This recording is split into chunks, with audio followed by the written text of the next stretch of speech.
ઝઘડિયા ખાતે બેફામ દોડતા મોટા વાહનોના ત્રાસથી વ્યથિત ગ્રામજનોએ રેલી કાઢી। બેફામ દોડતા વાહનો પર કાયદેસર કાર્યવાહીની માંગ કરવામાં આવી। બેફામ દોડતા વાહનો પર કાર્યવાહી નહીં થાય તો ગ્રામજનો રસ્તા રોકો આંદોલનની ચીમકી ઉચ્ચારી હતી। ભરૂચ જિલ્લાના ઝઘડિયા તાલુકામાં વધતા જતા અકસ્માતોને લઈને લોકોમાં ચિંતા ફેલાઈ છે। તાલુકામાંથી પસાર થતી સ્ટેચ્યુ ઓફ યુનિટી માર્ગ પર બેફામ દોડતા હાઈવા ટ્રકો જેવા મોટા વાહનો અકસ્માત સર્જતા હોવાની વાતો સામે આવી છે। ત્યારે આજ રોજ તાલુકા મથક ઝઘડિયા ખાતે 4 રસ્તાથી લઈને પોલીસ સ્ટેશન સુધી ગ્રામજનો દ્વારા એક રેલીનું આયોજન કરવામાં આવ્યું હતું। ગામ અગ્રણી કરણસિંહ પરમારની આગેવાની હેઠળ ગ્રામજનો દ્વારા આ રેલી યોજાઈ હતી। આ અંગે જણાવ્યા મુજબ ઝઘડિયા તાલુકામાંથી પસાર થતા ધોરી માર્ગ પર બેફામ દોડતા હાઈવા ટ્રક જેવા મોટા વાહનોથી અકસ્માત સર્જાય છે।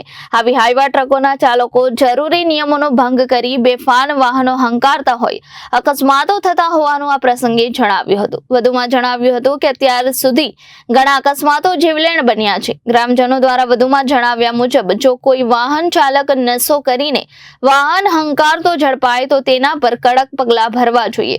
તાલુકામાં રાજપારડીથી લઈને ઝઘડિયા મુલદ વચ્ચે બેફામ દોડતા વાહનોને જરૂરી નિયમ શીખવાડવા તંત્ર આગળ આવે તેવી માંગ કરીને જરૂરી સ્થળોએ સ્પીડ બ્રેકરો બનાવાય તેવી માંગ પણ કરવામાં આવી હતી। જો 5 દિવસમાં ગ્રામજનોની માંગ નહીં સંતોષાય તો લોકો દ્વારા રસ્તા રોકો આંદોલન કરવામાં આવશે એવી ચીમકી ઉચ્ચારવામાં આવી હતી। જય હિન્દ। આજરોજ અમે ગામના નાગરિકો તથા જાગૃત યુવાનો એમની સાથે ચોકડીથી લઈ પોલીસ સ્ટેશન સુધીની એક નાનકડી રેલી કાઢી હતી। રેલીની માંગ એટલી હતી અમારી કે જે રીતે આ ટ્રકવાળા હાઈવાવાળા ઝઘડિયા રાજપાડીથી લઈને મુલત સુધી બેફામ ચાલે છે એની નીચે લોકો કચડીને મરી જાય છે। હમણાં 3 દિવસ પહેલાં એક નવયુવાન છોકરો 17 વર્ષનો 18 વર્ષનો છોકરો એને કચડી નાખેલા બરાબર એ મૃત્યુ પામેલો છે। એને ન્યાય અપાવવા અમે લોકો ગઈકાલે પણ ભેગા થયા અને આજે પણ ભેગા થયા છે।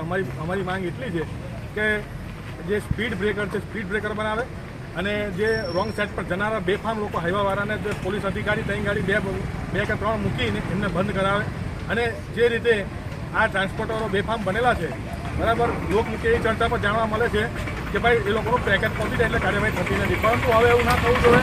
આજે બધા ભેગા જાગૃત યુવાનો ભેગા થયા છે। અમે 5 દિવસની રાહ જોઈશું। 5-6 દિવસ પછી ફરીથી અમારી માંગો પૂરી નહીં થાય, કાર્યવાહી નહીં થાય, પોલીસ દ્વારા આ ઝુંબેશ નહીં ચલાવે અને નશાની હાલતમાં લોકો ગાડી ચલાવતા લોકોને પકડી નાખે છે એ બંધ ના કરાવે તો અમે આવતા મંગળવારે ફરીથી રસ્તા રોકો આંદોલન એવી રીતે કરીશું કે કોઈ રસ્તામાંથી ઉઠવાના નથી।